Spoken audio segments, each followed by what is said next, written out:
Thank you very much, everybody, for inviting me. I work as a journalist. I write mainly for The Independent. I specialize in history, heritage, archaeology, all that sort of stuff, but including modern history and its sort of interface with geopolitics. And I do a lot of stuff on that for various magazines and indeed sometimes for the Indie as well. So Mary said, could I speak really on the current war, tragic war going on in Ukraine? So I'll fire away if that's okay. I think the current terrible conflict in Ukraine is a simple, uncomplicated example of unprovoked criminal aggression by one country against another. However, I also think that the long-term historical trajectory behind the unfolding war is certainly not simple in any way at all. Indeed, it's a terrifyingly complex, centuries old and often shocking narrative that needs to be understood in order to comprehend the psychologies, etc., behind the current tragedy. First, let's examine the Russian-Ukrainian relations from the Ukrainian perspective. I'll do the Russian perspective shortly, but first of all, the Ukrainian perspective. Although Russia and Ukraine have, I think, common origins and much shared history and tradition, their histories are in some important respects also very, very different. Unlike Russia, much of what is now Ukraine formed part of Lithuania and then Poland for some 450 years. And for 150 years in the 18th to 20th centuries, Western Ukraine was part of Austria and then Poland. As a result, what is now Ukraine had a succession of Central and Eastern European cultural inputs that Russia never really experienced. Ukraine has therefore experienced a much more multinational history than what is now Russia. What's more, I think, especially in the countryside, local language and culture were also quite different in many respects to Russia. So by the middle of the 19th century, Ukrainian nationalism had begun to develop, but it was suppressed by the Russian Tsar.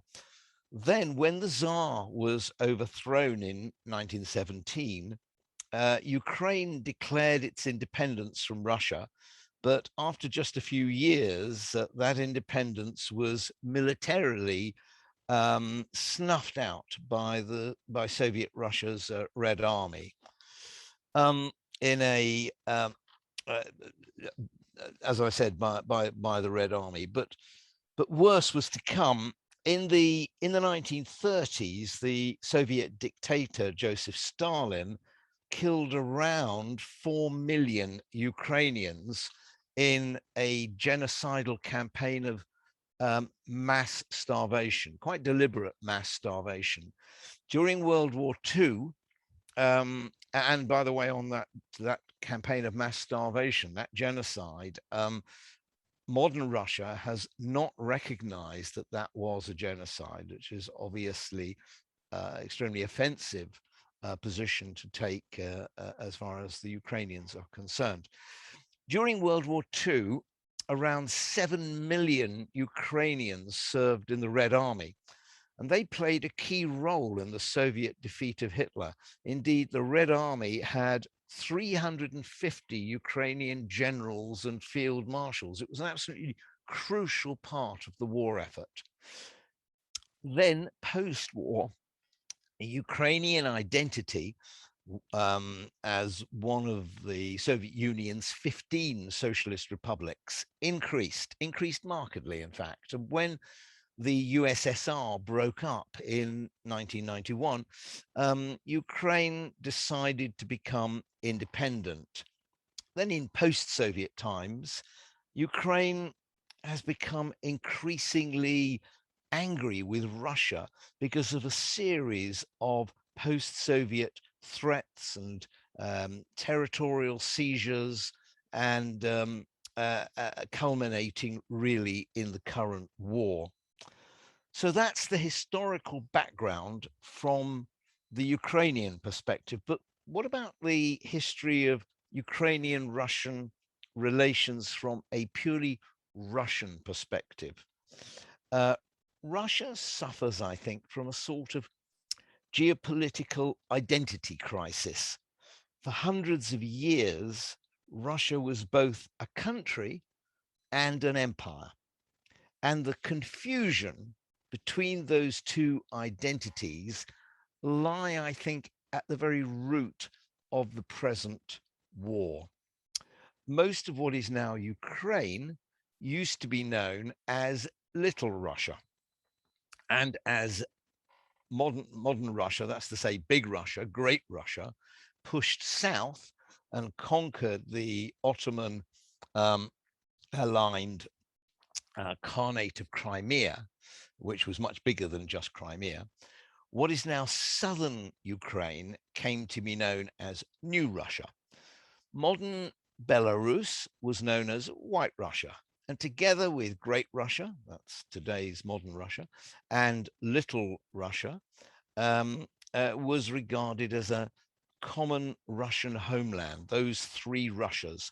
Indeed, they had all originally been established by a group of, or a succession of Swedish originating Vikings called the Rus. And 1,000 years later, the Russian monarch was officially still known as the Tsar of all the Russias, in the plural. Without doubt, I think Putin sees himself in a similar role. Indeed, only last year, Putin wrote an article, a very interesting article, stating that Russians and Ukrainians are, in his view, quote, one people, a single whole. And he added that, quote, true sovereignty of Ukraine is possible only in partnership with Russia. We are one people. That was last year. His is a classically right-wing ethno-nationalist perspective, and that's very, very crucial, I think, in understanding his motivations and the Russian aggression. And he ruthlessly exploits particular aspects of Russian and Ukrainian history to try to persuade the mass of the Russian people to support his view and his current violent activities. Putin deliberately uses two key words in his propaganda against Ukraine. He accuses them of genocide and of harboring neo-Nazis. You probably heard him referring to those two words. Both accusations are deliberately designed to resonate with the Russian public, especially the elderly and especially those involved in the military. Modern Ukraine has, of course, never carried out any genocides, but during World War II, some pro-Nazi Ukrainians were involved in the Holocaust and in the mass murder of huge numbers of Poles. Indeed, Hitler's Nazis cold-bloodedly murdered millions of Russians and Ukrainians. In total, some 20 million Soviet citizens died at the hands of Hitler in World War II. So it's easy to understand why Putin cynically exploits the way in which the genocide word resonates with and horrifies the Russian public. He also cynically exploits the fact that at least 20,000 Ukrainians fought alongside the Nazis against the Soviet Union in World War II. Now, of course, that's nothing compared with the 7 million Ukrainians who fought in the Red Army. But that is, that we just referred to. But anyway, Putin exploits the fact that at least 20,000 Ukrainians fought alongside the Nazis in World War II. So at every opportunity, he seeks to portray modern Ukrainian nationalists as being somehow in league with neo-Nazis or willing to cooperate with them. In reality, it's complete nonsense. But Putin's cynical exploitation of the issue is sadly helped by a small number, a very small number of modern Ukrainian right-wingers. Russia has exploited the fact that some local authorities in Ukraine have portrayed some arch-nationalist historical figures from many, many years ago who were also anti-Semitic as national heroes. And modern Russian propagandists have also exploited the fact that one regiment of the Ukrainian National Guard has many extreme right-wing members. So in reality, the ultra-right has very little support in Ukraine. In the last general election, they only got 2%, much lower than in many other European countries. But the Russian propaganda machine doesn't really allow such little facts to get in the way of their anti-Ukrainian narrative. Some people try to compare Putin to Hitler. Personally, I don't really think that that is a sensible or accurate characterization. He's not bent on world domination, and he doesn't subscribe to any arch racist doctrine. However, there are nevertheless substantial parallels with early to mid 20th century history.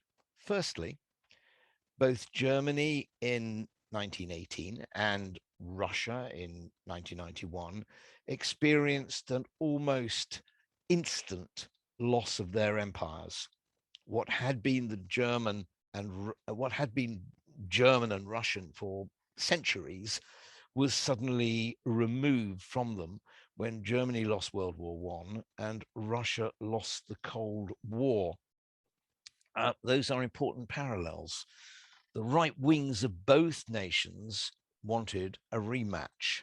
World War II was in part Germany's bid to turn the clock back, and the current war in Ukraine is the totality or potentially the start of Russia's bid to do likewise. Additionally, both the Third Reich and modern Russia's rulers have a very ethno-nationalist sense of national identity based on shared culture, religion, and language. Thirdly, both Nazi Germany and modern Russia sought or seek, in the case of Russia, to sponsor and fund far-right groups around the world in quite a horrifying way. Lastly, both the German Empire and the Russian ones were mainly contiguous imperial systems, not global ones like the British or French empires. Because they were not contiguous global empires, I'll say that again. Because they are not contiguous, global empires tend to collapse naturally, with decolonization being accepted as inevitable or virtually inevitable.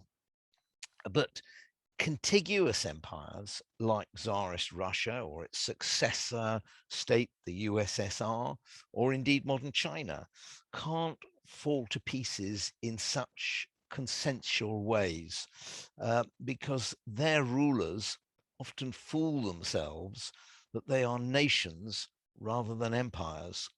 And as I said at the beginning of this short talk, it's that conceptual confusion which I believe lies at the root of the current war. Thanks very much for listening to my little talk. If anybody's got any questions, please don't hesitate to fire them at me.